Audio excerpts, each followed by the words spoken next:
Hi everybody, it's Julia from Crosspatch again with another demo just on how to do the little Busy Bee needle book. I'll show you the inside with the stitchery on it and the bag.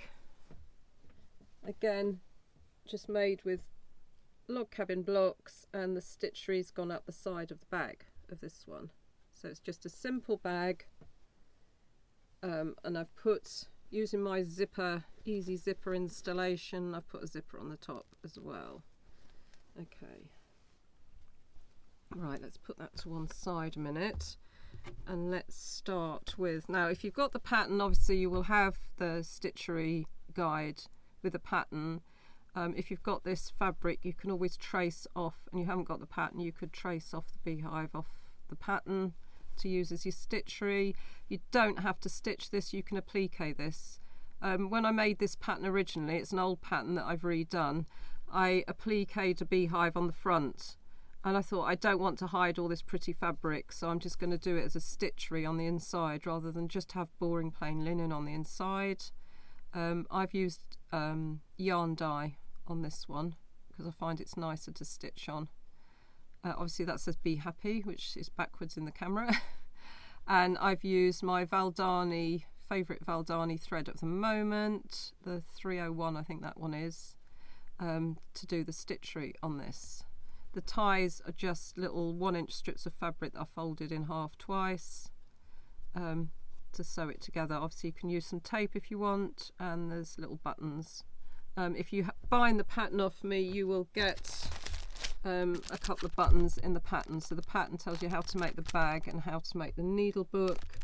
I've got fat quarter packs of these fabrics, and the fat quarter packs come with a free little stitchery panel, and there's fat 8 packs as well. So the fat 8s are 10 inches by 10 inches by 20 inches. Had to think then.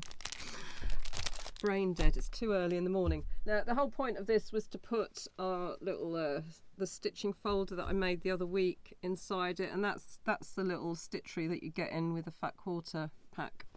I do need to do a tube video on how to make this, but if you look further down you'll see there's using my Easy Star templates on how I make the star blocks, so that'll tell you how to make the star blocks, and it's basically 3 star blocks in a row and some pockets on the inside to make that. Excuse my voice, I've had a cold, caught off the grandchildren, and it hasn't gone yet, so I'm very croaky and I'm trying not to sniff. So making the log cabin blocks, so for the bag you need to make 6 log cabin blocks for the front of the bag. Okay, so I fussy cut the beehive, 2.5-inch square around the beehive was just the right size, and these are 1-inch strips all the way around, so there's 2.5-inch in the middle, then you want a 2.5-inch strip to go down that side, and then you want a 3-inch strip to go on the bottom, a 3-inch strip to go up the side, and then the next round you're going to need a 3.5-inch to finish off that first round. Then you're going to need another 3.5-inch to go down that side, then a 4-inch on the bottom, a 4-inch on the side, and a 4.5-inch across the top. Now if you're making the needle book, you're going to do the 2 rounds, 1, 2, yeah, and then you're going to add another 2 little strips on the top and the bottom. So add 2 more strips on the top and the bottom, so you're making sort of a 6-inch square needle book in the end by the time you put it together. And then all you do on each side, I've used yarn dye, I've put 1.5-inch strips each side to make it into a square. So it's roughly 6.5 inches when you've finished each panel. So front panel, back panel, exactly the same, sewn together. And then on the inside, I've just used yarn dye on the inside. I've traced the stitchery using a gel pen onto the inside. Now when you put the pocket on, there's a little pocket in the corner, so this will be the inside of your needle book, like so. You'll do your stitchery, and then you want to put your pocket on, so it's up to you which side you want your pocket. The pocket is just a 3.5-inch by 6.5-inch piece of fabric, so 2 pieces of fabric.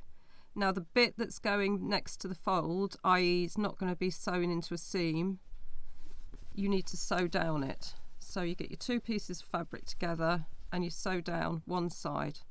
So making sure it's the side that's going to go on the fold. So the side that's going to go against there. So sew down that, poke it out, and then you can top stitch along the top if you want. And that will just sit on the bottom corner like so. Now I usually tack it in place before I put the whole needlebook together, because at that point you're putting that together with the front, right sides together, sew all round, leave a gap for turning in one of the seams that hasn't got the pocket on it, because you don't want to be turning it through there. So I usually leave a gap, I think that must be where I've left the gap, in the bottom of the back of the needlebook for turning right sides out, and then I've just top stitched all the way 1/8 of an inch around the edge to finish it off. So that's really easy to do. With the bag, you want to make 6 of these and sew them together in pairs. So you've sewn these, sew them together in pairs to put on the front of the bag. Once you've sewn them together in pairs, you want a strip of fabric, she says, looking for it. Here we go, let's bring the bag back. So you've got 6 of these sewn together, and then down the middle seam you want another strip down the middle there. So there's another 1-inch strip that goes down the middle there. So this measurement is roughly 14.5 inches. It depends on the seam allowance on your sewing machine. Everybody's 1/4 of an inch seems to be different, and everyone sews differently. So I never cut fabrics before I put them together. I'll cut long strips of 1 inch width, and then I'll cut them as I go.